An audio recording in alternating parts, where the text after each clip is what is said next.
दोस्तों अभी अगर आपकी एज 14 से 30 साल के बीच में है और अगर अभी तक आपने ये वीडियो वक्त रहते नहीं देखी तो मैं आपको इस बात की गारंटी देता हूँ कि आने वाले कुछ साल में आप सबके साथ बहुत सारे रिग्रेट्स होंगे, क्योंकि आप सबकी सबसे बड़ी गलती यह है कि आपको लगता है आपके पास टाइम है। इसीलिए जिस झूठी नींद में आप सब सो रहे हो उस नींद से उठाने के लिए वेकअप वॉरियर यानी मेरी तरफ से आपके लिए ये वीडियो एक वेकअप कॉल की तरह होने वाली है। इसमें ऐसा हो सकता है कि मेरी बातें आपको थोड़ी कड़वी लगे, लेकिन ये बातें आपको इस दुनिया के 99% नॉर्मल, एवरेज और मीडियोकर लोगों से अलग बनाएगी। अगर आप सब ने ये अच्छे से समझ लिया कि अभी ये जो 14 से 30 साल की यंग एज है ये आपके गोल्डन ईयर्स की है। अभी आपके बाल काले हैं, चेहरा और सोच जवान है, आंखों में बड़े सपने हैं, शरीर में बहुत ज़्यादा एनर्जी है जितनी शायद फिर कभी पूरी ज़िंदगी में नहीं होगी।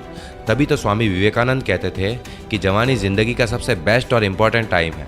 इस टाइम में आप जो काम करते हो वो ही ये डिसाइड करता है कि आपके आगे आने वाले साल कैसे होंगे।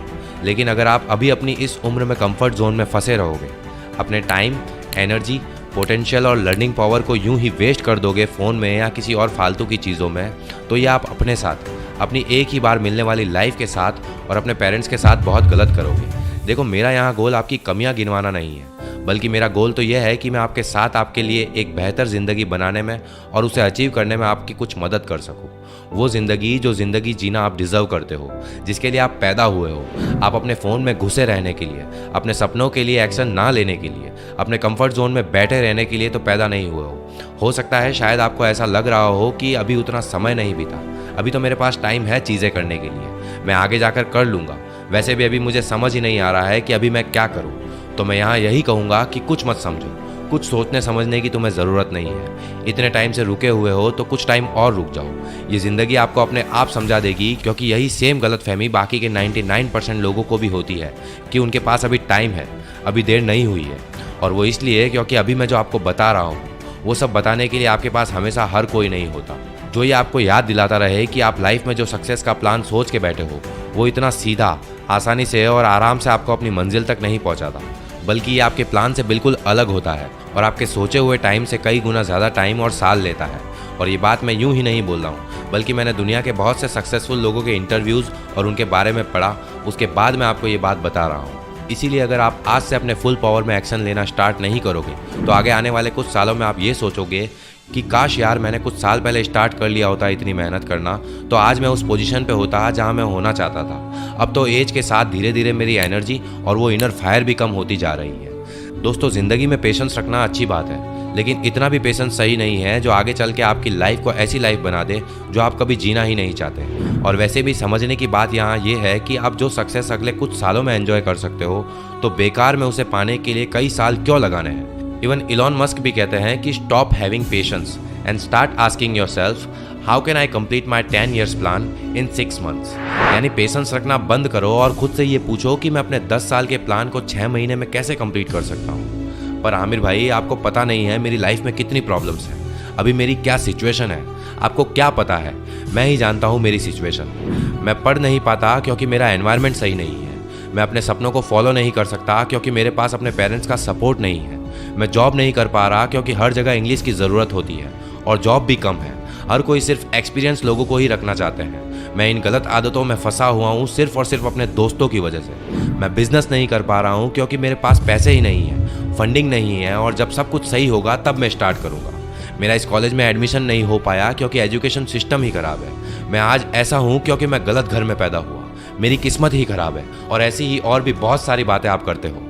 दोस्तों, सबसे आसान होता है अपनी लाइफ की प्रॉब्लम्स को किसी दूसरे पे थोपना, मगर फिर भी किसी और पे अपनी प्रॉब्लम्स का ब्लेम लगाने से वो प्रॉब्लम सॉल्व नहीं हो जाएंगी। रहेंगी वो हमेशा आपकी ही प्रॉब्लम्स, जिन्हें आज नहीं तो कल आपको सॉल्व करना ही पड़ेगा। अगर नहीं करोगे और बस शिकायत ही करते रहोगे तो लोग आपको सुन भी लेंगे, आपको थोड़ी बहुत तसल्ली भी दे देंगे, कहेंगे कि सब ठीक हो जाएगा और फिर भूल जाएंगे। पर कुछ भी ठीक तब तक नहीं होगा जब तक आप उसे ठीक नहीं करोगे। वेल, ऐसा नहीं है कि मैं आपकी प्रॉब्लम्स और सिचुएशंस को नहीं समझता हूँ, लेकिन मैं साथ साथ ये भी समझता हूँ कि प्रॉब्लम्स पर फोकस करना उसका सॉल्यूशन नहीं है। ये जो बाहर दुनिया है ना दोस्त, ये कुछ नहीं सुनेगी। इनके आगे अगर खड़े रहना है डटकर तो अपनी प्रॉब्लम्स के सॉल्यूशन तो तुम्हें ही निकालने होंगे। अब प्रॉब्लम्स हर किसी को ही है, इस दुनिया में कोई ऐसा इंसान नहीं है जिसके साथ सब कुछ सही चल रहा है। आपके सामने दो रास्ते हैं, या तो प्रॉब्लम सॉल्व करो या फिर अपने हालातों को ऐसे ही आगे आने वाले सालों में भी कोसते रहना। आप इन प्रॉब्लम्स को ख़त्म करने के लिए अभी जो एफर्ट्स लगा रहे हो उससे थोड़ा ज़्यादा एफर्ट्स लगा लो इन्हीं प्रॉब्लम्स और सिचुएशन से जल्द बाहर निकलने के लिए। क्योंकि जितने रिस्क आप अभी इस उम्र में ले सकते हो उतने रिस्क आप शादी होने के बाद, बच्चे होने के बाद, या जब आपकी रेस्पॉन्सिबिलिटी बढ़ जाएगी, उम्र हो जाएगी, तब आप नहीं ले पाओगे। इस टाइम में आप अपने सपनों के लिए और अपनी लाइफ के पर्पस के लिए कोई रिस्क ना लेके आप अभी अपने कंफर्ट जोन में रह के अपनी लाइफ का सबसे बड़ा रिस्क ले रहे हो। अब यहाँ रिस्क लेने से ये मतलब नहीं है कि आप सिर्फ रिस्क लेने के लिए कुछ भी रिस्क ले लो, बल्कि आपको सोच समझ के अपने सपनों के लिए कैलकुलेटेड रिस्क लेने हैं, क्योंकि हर एक रिस्क आपसे अपना टाइम और एनर्जी मांगता है, जिनकी आपके पास अभी कोई कमी नहीं है। आप बस अभी उन्हें गलत जगह इन्वेस्ट कर रहे हो, ये गलती है। लेकिन ऐसा क्यों है? क्या आप भी बाकियों की तरह डरते हो कि कहीं आप फेल ना हो जाओ, कहीं ये रिस्क उल्टा ना पड़ जाए, कहीं इसी में आपका टाइम और एनर्जी बर्बाद ना हो जाए? गलत। आपका डर ये नहीं है कि आपका टाइम और एनर्जी बर्बाद हो जाएगी, वो तो वैसे भी रोज़ हो ही रही है। सच तो ये है कि अधिकतर लोग इस बात से ज़्यादा डरते हैं कि अगर वो फेल हो गए तो बाकी के लोग क्या कहेंगे।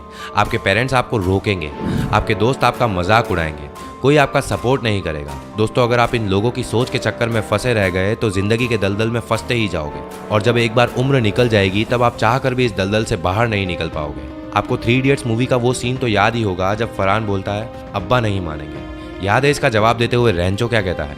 आज डर मत फरहान, नहीं तो 50 साल बाद जब तू बूढ़ा होकर ऐसे ही किसी अस्पताल में पड़ा होगा और मरने का इंतजार कर रहा होगा, तब सोचेगा कि लेटर हाथ में था, टैक्सी गेट पर थी, बस ज़रा सी हिम्मत कर लेता ना तो साली ज़िंदगी कुछ और हो सकती थी।